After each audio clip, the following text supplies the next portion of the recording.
Welcome back, guys and gals. Jet Scott here as always with the one and only Scott Speech Up, and today we are going to probably revive a car that most people want to see out and about doing things. So let me show you that car. And no, it's not the Barracuda. No, we're not worried about Jezebel. It's my high school car, my 73 Plymouth Satellite, and well, she's looking pretty sad. Tires flat, and we need basically all 4 tires replaced.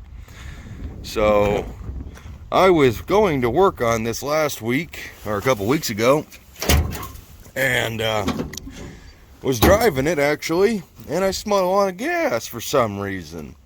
And I pulled over, opened the hood, and said, oh dang.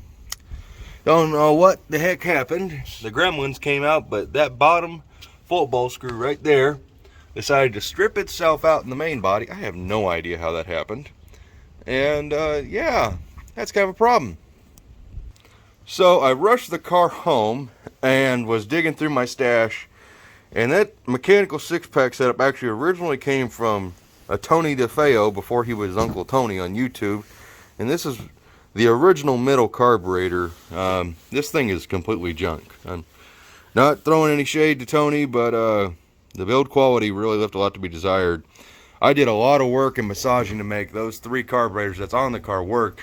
I changed the center carburetor out for 500 2-barrel, and the thing drives fantastic. I got like 16 miles a gallon with that setup, and I thought about putting a single 4 on it, but I just can't bring myself to do it.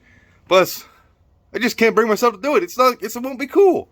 So I've been using this carburetor as literally a pencil holder on my desk for 5-6 years now. And I've decided, you know what?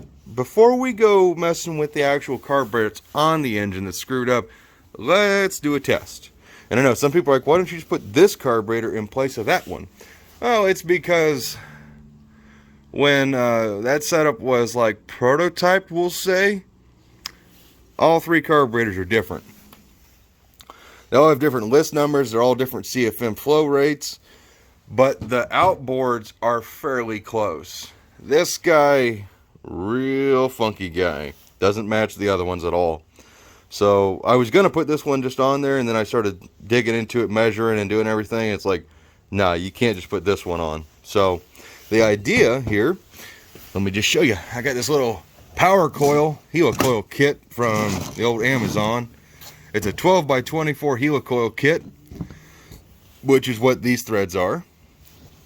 So we got ourselves an assembly here. So what I first did, got the old digital calipers, measured the depth of that hole, which is 635 thousandths, a little over ½ inch.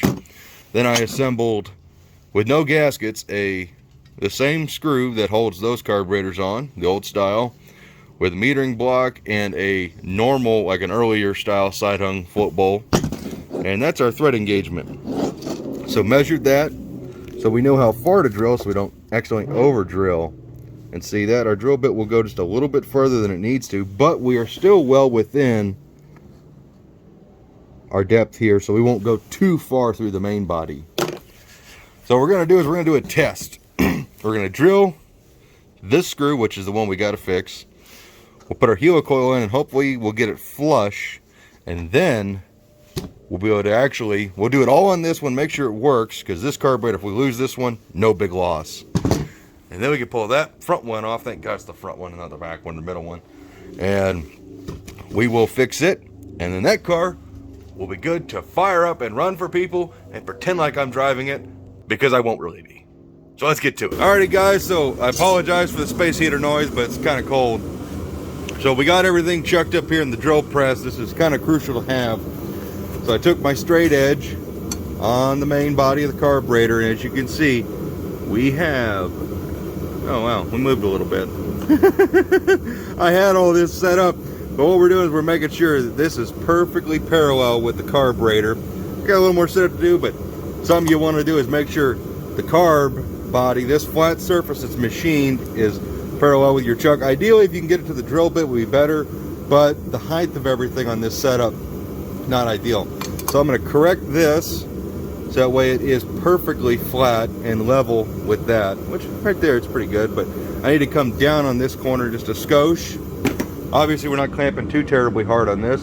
and then we're going to drill that hole. We'll tap it, put the helicoil in it, and if this works, we'll grab the real one and get to work. Alrighty guys and gals, so as you can see, that hole is perfectly drilled and we did not break through, thank God. If we broke through, that would ruin this. What you're seeing down in there is just the actual zinc alloy this is made out of. So now we got our tap that hole. Now it's just standard helicoil practice. All right, so there's our hole. Tap did a pretty good job. It was a little weird, but we got it. Got our helicoil here.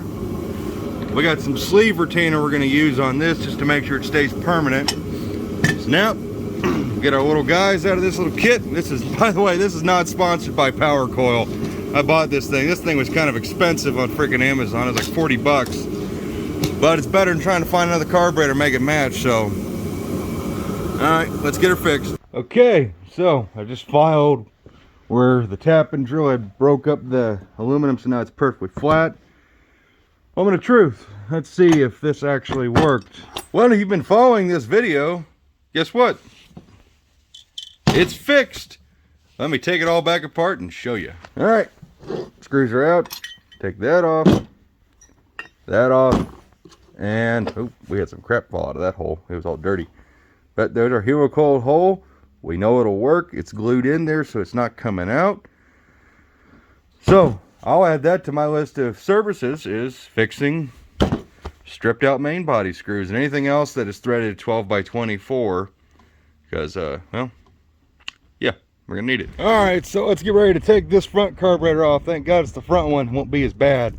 I would like to take a minute and give my condolences to the family, because I didn't know he passed away.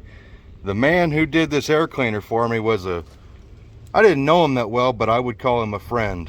His name was Jason Von Woods, hell of a pinstriper out of Kansas City. Did this for me for free at one of the World of Wheels events. Now Jason is also the same man who did all the drop shadowing to Jezebel's name and giving it that iconic look.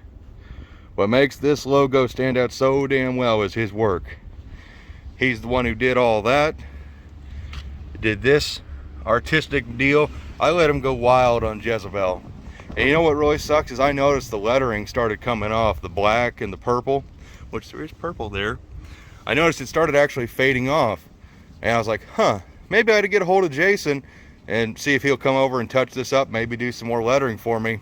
And unfortunately I found out that Jason had passed away a couple months previous to that. You know, whether or not you believe in a thing of fate, but the man was a hell of an artist, and I feel like it's a shame he's gone. He was a younger dude, didn't deserve, I don't know what got him, but didn't deserve to go. He was a hell of an artist. So Jason, your family and everybody, my condolences. You're a hell of a dude, and we'll keep your legacy on. That's another reason why I don't remove the six-pack, because that means that doesn't get to get shown off anymore. And dude, I freaking still love that. I wish you could hear me. So let's get this front carburetor off, get her fixed, get this car back to where we can fire it for people, and maybe get to work on the wiring. Maybe. All right, so for those of you who watched me go through these carburetors not that long ago, it's probably been, it was earlier this year when I rebuilt the six-pack setup. Well, we'll call it a tri-power, because it's not a six-pack, but you saw me go through this. Just want to show you an update. You know, everybody's all scared about modern gas corroding stuff. I don't see any evidence of that. So, yeah, my cars sit a lot because I don't have enough. There's not enough me's in the world to drive all my crap. So a lot of it just sits around. So, yeah. So I wouldn't be worried about modern gas eating away your carburetor, because this rebuild is probably 6 months old and there's been a lot of gas sitting in it, and I see no problems. Other than that guy. There are still threads there, but they are ate up at the front, which is the problem. So, like I said, we did the test on that one. We know it'll work. The only thing I need for this is a new base gasket. I'm going to put a new float bowl gasket, because this one's a little on the torn side for my taste. And, well, these are cheap, and I got a shitload of them. So, alright, we're going to chuck this thing up in the drill press. We're going to do exactly what we did to that one, but on the real carburetor. And we'll show you once it's done. You know, I just thought this might be kind of a good tech tip for everybody. In case you've never had to drill and tap a hole on like a carburetor, this is a zinc alloy, really soft stuff. So like I showed you earlier on the drill press, we true everything up with our square and make sure our drill bit doesn't go too far. That's what the tape is there for. So with the tap, I put a little bit of oil on it, and I put the fair size amount of pressure, holding it as straight and perpendicular as possible to get it started. And then all you do is just run it down, back it up. I do about half a turn, quarter turn. That just helps bring all the junk up. And you just keep going. Right there, we're cutting new threads. Go a little bit, back it off.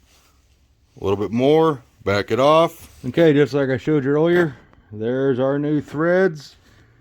We went down just a little bit further. The drill bit caught. It's fine. We didn't go through, thank God.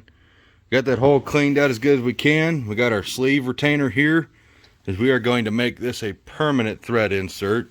I've dealt with some demons in the past where someone's put helicals in these holes, but they didn't put any kind of sleeve retainer, any kind of Loctite on them, and they pulled clean out, taking the carburetor apart, and they also destroyed the new cut threads and made them basically just a desk ornament. So I'm going to put some sleeve retainer, make sure that never comes out. All right, let's fix her. So for the few or many of you, it depends. When you put a helical in, it's got that little tail, and you'll notice it's actually got a little cut in it. So that tail is that tang goes on that tail and you can thread it down in. And this kit came with the actual tool. Typically you take a little punch and you lay it down in there and you break that tail off so that way your bolt can go clean through it. Make sure to get the tail out and make sure it doesn't stay in your carburetor if you're doing a carburetor. Alright, I'm going to let that Loctite set up for a little bit, and then we can put this bad girl back together and get it going. By the way, I don't know where that Barracuda video is on that, but thank you again, Mike Music. That thing is freaking sweet. Alrighty, well, it's getting colder by the second.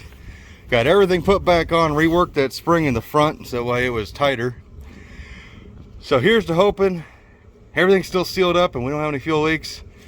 My brother's over, but he's working on another project out back, so don't have a cameraman. So I'm gonna try and prop you guys up. Let's see if we'll get this old girl to fire. Not seeing any leaks yet.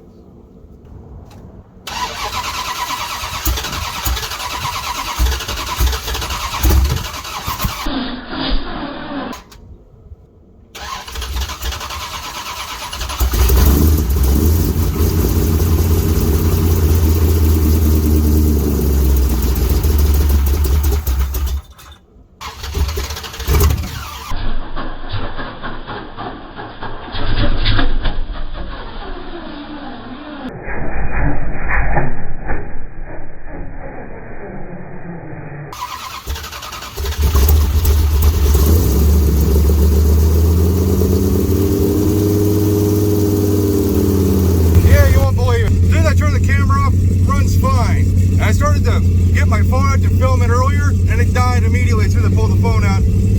But now she seems to be doing okay. So we're gonna let her warm up. We'll check back. All right, got that tire aired up, and she's idling, getting warmed up.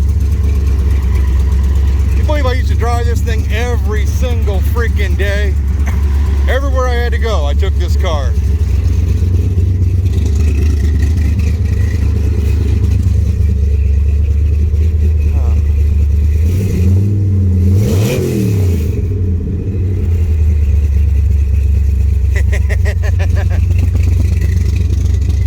Well, what do you say? Let's go see what my brother's up to in the backyard. Best shifter ever made, period. The slapstick. Let's get her rolled out.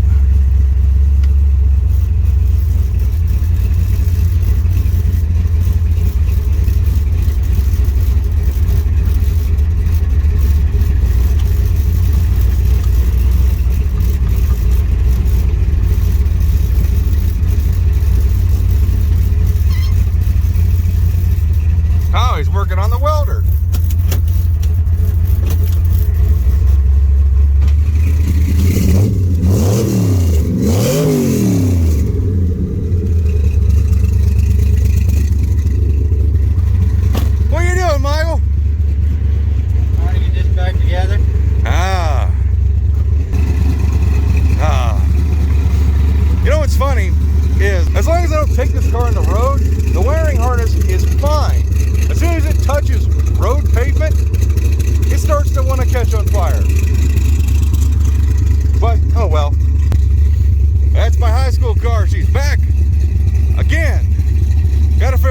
springs because she's sagging real bad in the back.